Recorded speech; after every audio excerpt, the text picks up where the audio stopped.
Well, good afternoon, everybody, and welcome to this week's Enterprise Nation online masterclass. Thank you very much for joining us at this lunchtime for one of our regular masterclasses.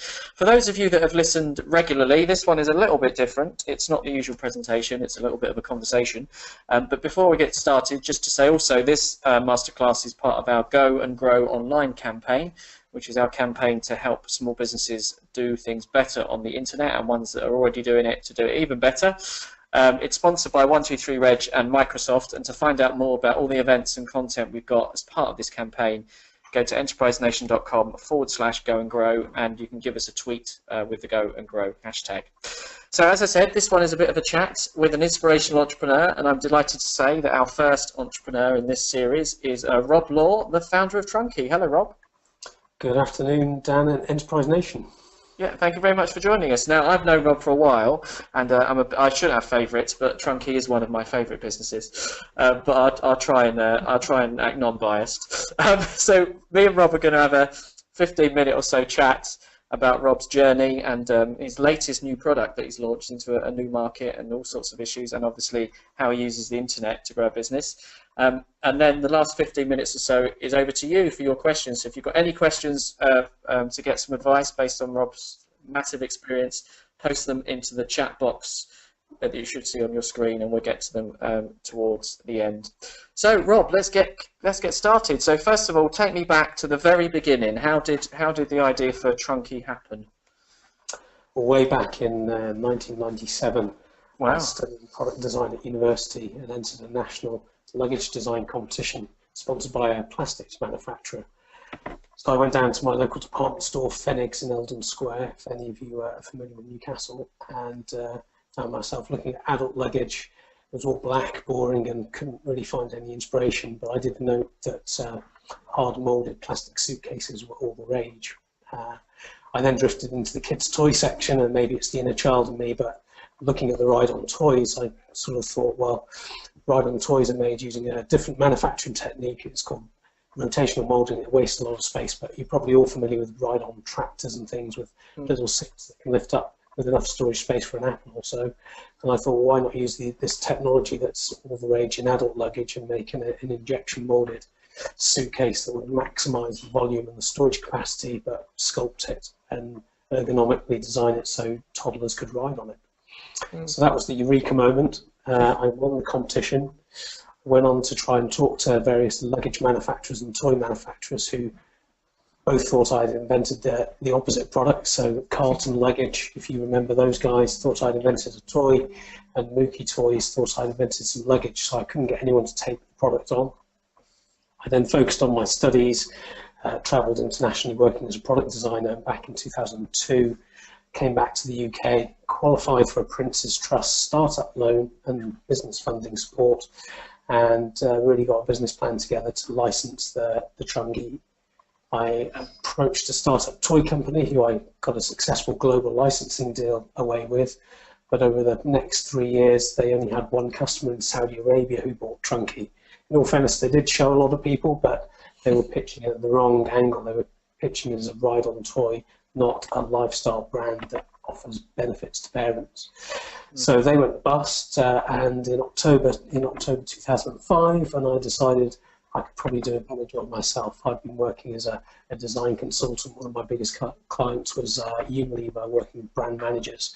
So to me, it made a lot of sense to put a really strong brand message behind the product and launch it. So 5th of May 2006, just over 10 years ago, the first container of Terence and Trixie's, the pink and blue Trunkies, arrived in Avonmouth docks. I quit my job and we started trading. I say we, it was me in my bedroom for the first 6 months. Oh yeah, but you've got a classic. You're a small business owner. It's always we. It's always we, isn't it? even if you're on your own. So I mean, you know, you sort of talked about some of the challenges you had straight away. But once you got that first shipping and then you were selling it, what were the challenges you faced then? And you know, obviously it was selling it, but how did you overcome those challenges? Before that first container arrived, the factory that was going to make it went bust, and we had to move the tooling to another factory and quickly ramp up production. The first batch of Trunkies had a slight teething problem, so the catches on the Trunkies, we call them the noses, actually popped open when a child sat on them, so about 10% were defective. So a toddler would sit on the trunkie and the catches would pop open. So I had a lot of customers phoning me up. I mean, back then, again, the high street weren't interested. This was just independent stores, my own little website. But people were buying it, and they were a bit disappointed that the trunkie was broken. And I kind of used a bit of comedy to try and win a customer service angle round, and said, it sounds like your trunkie's got the sneezes. I got a load of correctly made catches FedExed over quickly, and actually posted them out for customers to fit themselves with a little run your own trunkie ER help sheet. Oh, brilliant. So I didn't take too many back, but it did take an awful lot of my time going into the warehouse and fixing every single one of those 1,600 I first ordered. Right. Wow. And then just as I'd finished that, we had the government decided to ban hand luggage. You may remember that the summer of 2006 was the height of the terrorist threats at airports, and I think that someone decided to drive a van into Glasgow airport with loads of explosives, and fortunately failed, but the government decided to ban hand luggage, and that was when this whole carrying liquids and thing kind of started. So our peak trading period, people couldn't use our product. Right. And then I went on Dragon's Den, which the BBC advertised as really rubbish the night before it aired. Yeah, of course. Of course, you can't do an interview without us mentioning the Dragon's Den, and I'm sure if any of you have watched it, it's one of the sort of most famous scenes on Dragon's Den. Rob, on the show, do you want to talk a bit briefly about your experience on that and what it did for the business? Yeah, well, I very quickly got on the show. They were in the middle of filming, and when I approached the researcher, so before I knew it, I was doing screen tests at BBC Television Centre and then in front of the Dragons. I was very confident about my product. I'd sold about 15,000 with the previous licensing deal, so I knew it was a product that had a market opportunity. Pitch went perfectly. I told Richard Farley, the Australian with the floppy hair, around the studio. This was season 3, I think. And it was all going so well until Theo got his hands on the trunkie and ripped off poor Trixie's towing strap. I did point out it was strong enough to pull Richard Farley around the studio, and he's not a toddler, but that didn't seem to meet their expectations, and they just lambasted me, and the whole thing went downhill. When I left the den, I wish I'd invented a time machine and not a riding suitcase. But looking back now, I wouldn't change a thing. It was absolutely perfect what happened. The night the programme aired, which was several months later, I thought, well, it's going to be proper car crash telly. I won't sell any, but I'll probably get some web traffic, so I might as well post a survey up. And that night we had about 3,000 people filling the survey. And as you always have on surveys, the last question is left blank for comments, and such phenomenal feedback from customers and potential customers. We sold a fair few as well, a couple of hundred, and that was kind of a turning point. It was with that exposure I was then able to finally get into John Lewis. I've been round the different departments of luggage, toy and nursery, and finally the luggage buyer stuck his neck out and said, I'll take a meeting with you. And we finally had high street distribution, and that was a real turning point for the business. Fantastic. So yeah, you're one of the, I've written a post about you on Enterprise Net, one of the ones that got away from the Dragons. If only, you definitely benefited from it. So that's and it did make me a Z-list celebrity. So warming up for the Bristol Half Marathon on Sunday, some chap came up to me and said, "You're the guy from Dragon's Den, aren't you?" There you go. There you go. You can always claim that. But it's brilliant. Like you said, it's great. It's a massive PR, and I think nowadays, as Dragon's Den's increased a lot in popularity, I think it's a main reason for why a lot of people go on the show and maybe even never intend to accept the investment, even if they get it. It's just for the PR, but which is worth doing it for. So do you want to touch a bit on your sort of manufacturing experiences? Because I know you decided to move your production back to the UK, and then that you faced some challenges with that once you decided to do that. Yeah, I mean, that could take the whole half hour up, so I'll try and be quick. I think it was our 4th Chinese factory that finally became a really good partner for us. We cycled through a few in the first couple of years. We still use them today, but around 2010, I really started thinking about reshoring, because when you're manufacturing in China, you've got so many fluctuations that can affect the pricing, from exchange rates labour costs, shipping rates, duty rates. Everything's always changing. You can never pin down your exact cost. And we'd had a real challenge a few years earlier with the pound sterling weakening significantly against the US dollar. So I started getting some quotes in the UK and was actually surprised that our landed cost from China was about the same as manufacturing it in the UK. I mean, we are shipping fairly low value products that's quite volumetric, so shipping can range between 10 and 20% of our landed product costs. So saving that, taking the exchange risk out, we actually found a vendor who could manufacture it for pretty much the same price. So we were really keen to set up with them. We completely re-engineered the Trunki to make it cost effective to make in the UK. So our previous Chinese-made Trunki had about 25 metal parts in it, screws, pins, holding it all together, and the UK-made one has none. So it's 100% plastic, and it literally just snap fits together. So at the assembly line, they click it all together. And we're really proud to be manufacturing in the UK. We bought an Olympic license, so we had them rolling off the production line just in time for the 2012 London Games, with Union Jacks on the side, and got a load of great media and press around the event too. A couple of months later, the manufacturing business was faltering a bit, and I got called to a meeting in London with their accountant and the owner of the factory, saying that they were just about to go into administration and did I want to buy them. I'm a big champion of British manufacturing, and really thought there was an opportunity to do a joint venture with them, so I kind of jumped at the chance of acquiring the factory, and we paid virtually nothing for it. But it went bust for multiple reasons, and we ended up ploughing millions of pounds into it to try and turn it around. Fortunately, a couple of years ago, it broke even, and the guys down there are doing a great job. But when we inherited it, the night shift were literally running scrap all night and not turning a machine off. They just had no care. There was no leadership down there. There was nothing to believe in. So we had to go down there and give them a reason for being, make them proud to be manufacturing in the UK, and really significantly increasing the quality. No, that's fantastic. That's a challenge. Now that investment's paying absolute dividends post-Brexit. With the massive weakening of the sterling against the US dollar, our cost price to sell to our UK customers hasn't changed. It's moved up a bit, but all our competitors, not that we've really got any, but parents purchasing products for their toddlers, they're all made in China, and their cost price are going up significantly. So it's kind of turned out to be not a bad idea after all, but it was probably the result of me losing the majority of my hair. Right, yes, of course. I can't imagine, yeah, like you say, it's turned out great, but I can't imagine at the time you got that call to say we were about to go bust. Probably you weren't thinking that. But that's really interesting with the Brexit impact as well. Well, another challenge that you've had to face recently is copyright and IP challenge, which ended up, going to court. And now I know this one you could talk for a whole couple of hours about this one, but do you just want to sort of briefly talk through your experiences with that? Yeah, we spotted a ride-on suitcase that was blatantly a rip-off of our product back in 2013. We wrote a letter to the company, and they wrote a very aggressive letter back.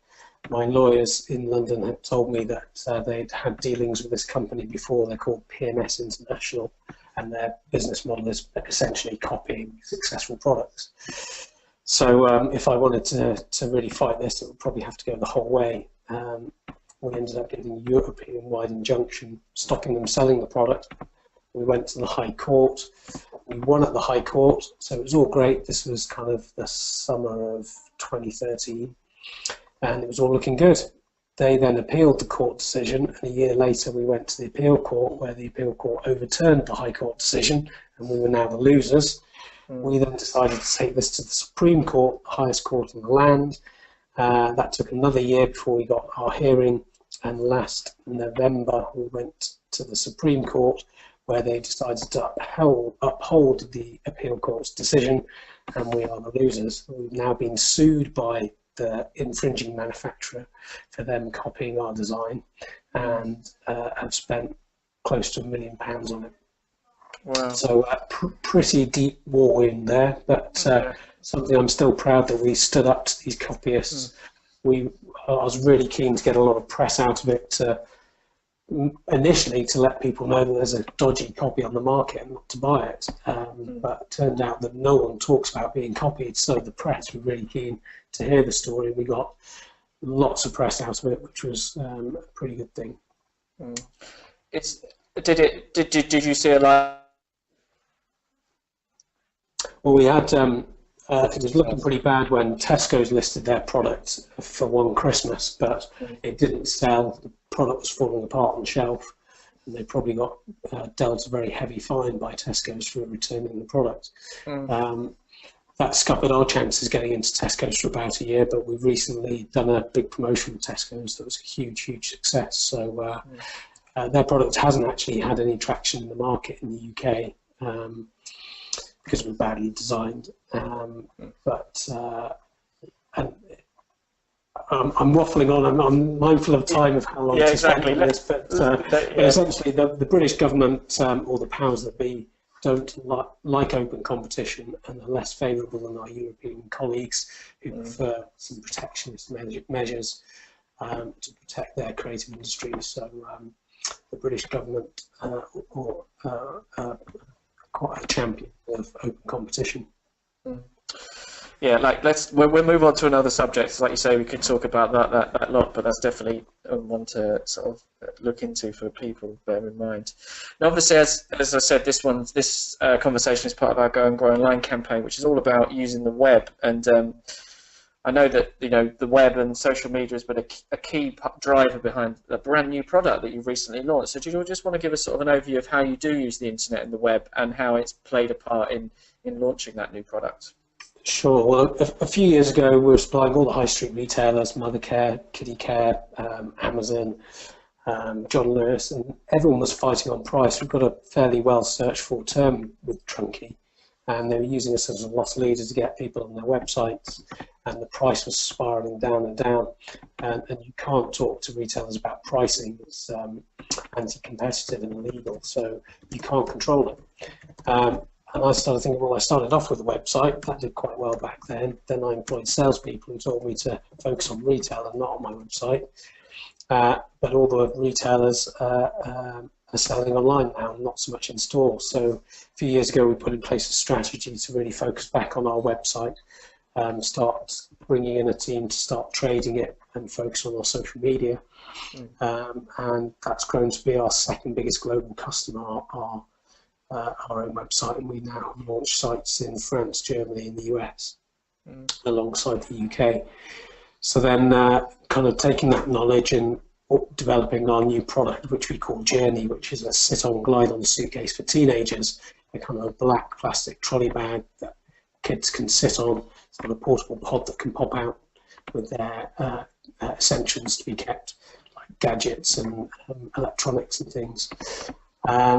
So we knew we wanted to really focus the launch of this on as a digital strategy and not so much in retail.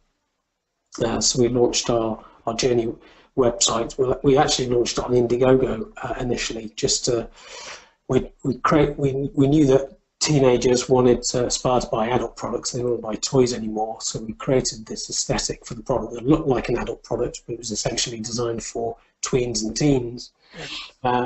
But everyone in the office wanted one, and everyone we showed it to thought it was quite a cool idea. So we put it on Indiegogo just as a market research campaign to find out whether adults genuinely thought it would be a useful product or not.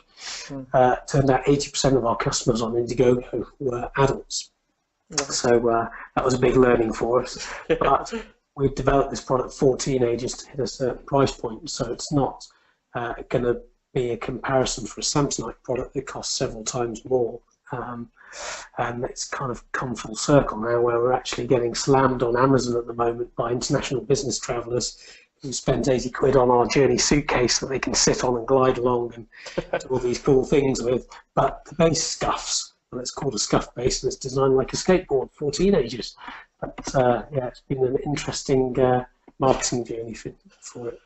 I just the thought of the businessmen gliding around airports. We're getting close to that adult Trunki that I know everyone asked you about, Rob. That's great to hear. So just on the social media stuff, so particularly around Journey. So how are you using it to sort of talk to that target market, and how different is it to how you talk to the parents of the toddlers for the Trunki? Sure, it's still a learning curve. I mean, with Trunki, it's great.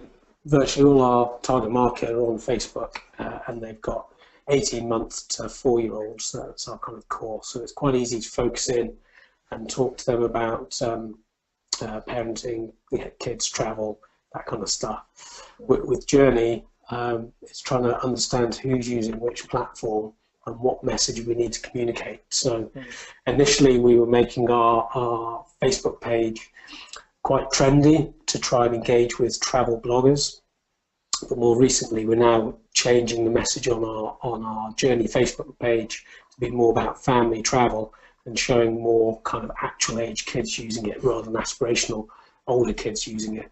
We want to keep Instagram as the channel that really talks directly to the tweens and teens, so that's going to be a lot more aspirational.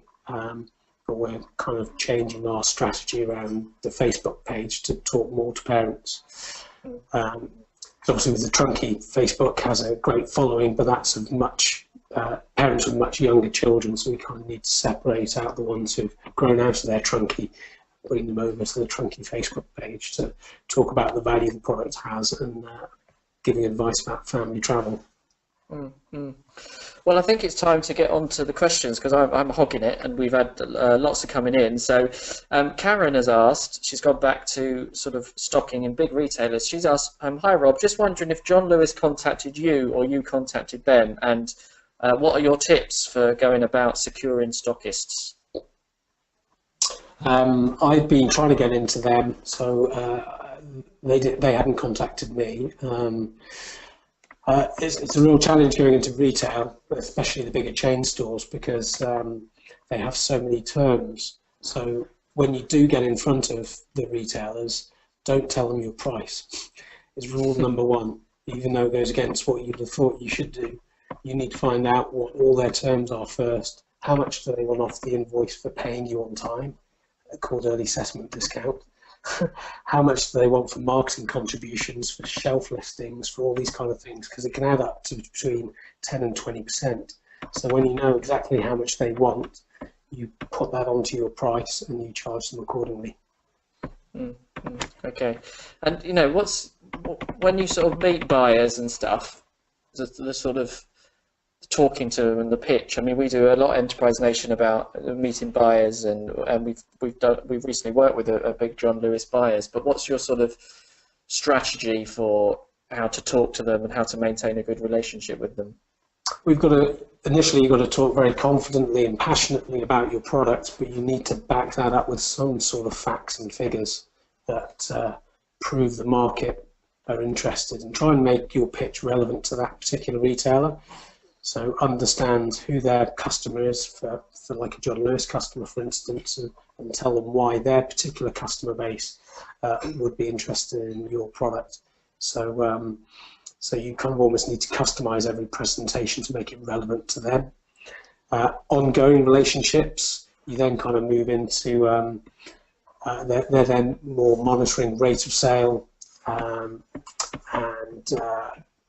how many times you've delivered on time and all those kind of metrics. So the conversation moves more onto an analytical type conversation, primarily with merchandisers, to try and figure out how you can drive more sales per store, how you can improve logistics and things like that. Yeah, so keep at it, Karen. It's tough once you get in, and then once you've done it once, move on to the next one.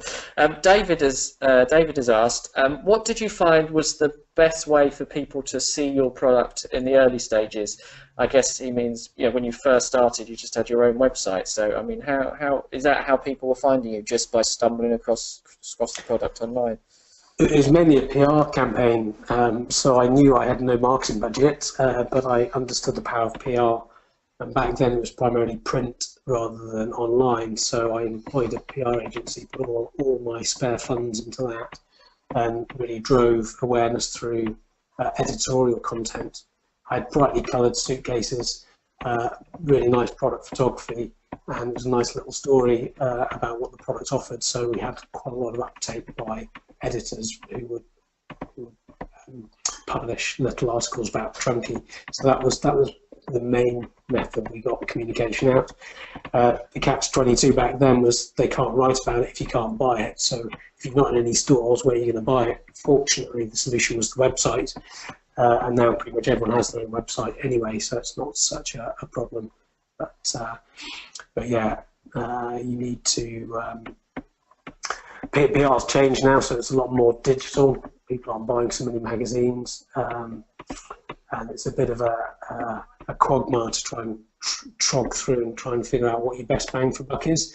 But now I think I'd kind of advocate just focus on, if your market's on Facebook, focus on Facebook and advertising on Facebook, as that is a really good mechanism for communication. Mm. Layla, I mean, this is probably one for your social media team, and she may be asking for your full secrets of your social media strategy, but Layla has asked, how do you deal with social media, and do you schedule posts? If so, how many times do you post a week and a day, and what has worked for you on Facebook? Without giving away, your full secrets, what's your sort of general advice? You've sort of touched on it, really, on scheduling. Yeah, I'm not quite as close to it as I used to, but they do schedule posts. I believe they use TweetDeck, and how many posts a day? Maybe one a day. You don't overdo it with your customers. What works really well for us is running competitions, so reaching out to other brands, running a competition on both their Facebook and our Facebook page, giving away free products of theirs and ours, and trying to build your follower base, and possibly if you can get email subscription out of it as well. Try to build your network, but you've got to really cherry pick brands that have the same market and demographic as you want to get into. Exactly. We've had, let's just see if we've got another question. So Layla has come back and said, LOL, sorry, I just wanted an idea of whether consistency and frequency is key, which I think is what you said there. So we won't give you the full secrets of Trunki's social media strategy. So we're almost about to sort of come to the end of this webinar. Thank you very much for all your questions. But I'd like to ask, what are your plans, Rob? Where do you see the Trunki and the Journey brand going? If we were talking in 10 years' time, where do you hope the brand is? Well, right now we're refocusing our Journey product on tweens and teens, but we know a lot about what adults want, so I'd like to be able to launch an adult version of it in the future. But yeah, so I think we've sold about 750,000 kids in the UK have grown out of their Trunkies, so now we really need to get the message out to them and their parents about this new product and about what value it offers for them and their travelling needs. So that's our immediate focus. And then internationally, we're exporting in 60 countries. China is a key focus for us now. We've had various experiences in the US, but that's back on the back burner. So it'd be great to have had another shot at the US in the next couple of years. How do you find the Chinese market? What's your experiences of that and the differences? We've got a really good partner out there who are getting our product in lots of store windows, all in the high-end retailers, the Mother Cares, the work stores, the premium retailers. That works well. We have our own brand store at Tmall. That's a real key thing to try and get away, so that you can prove the authenticity of your product. Anyone who's wanting to buy a branded product online pretty much goes to Tmall. Now is JD.com, but the online strategy in China is a bit ahead of the curve with us in the UK. So trying to conquer China digitally is really the way forward. Fantastic. Well, I'm afraid we've hit 1 o'clock, so that time flew. So Rob, thank you so much for your time. That was fantastic. We touched on all sorts of issues there, and thank you everyone as well for all your questions. As I mentioned at the start, this webinar is part of our Go and Grow online campaign. Check out enterprisenation.com/Go and Grow. for more information about the campaign, the webinars, the events, and all of the content. And if you want to follow Rob on Twitter, he's Trunki Daddy, and you can follow the Trunki and Journey story, because I think there's plenty more to come as we get closer to that adult Trunki that we've all been waiting for. So, Rob, well, thank you for your time, everyone, and best of luck to all you guys with your websites. And I think we're in a great position in the UK. We're well ahead of the curve in Europe, so we've got a huge market on our doorstep. Forget about Brexit for now, just look to export beyond the UK shores. Fantastic, that's a great way to end. Well, thank you again, Rob, and thanks everybody else, and we'll speak to you all again soon. Goodbye.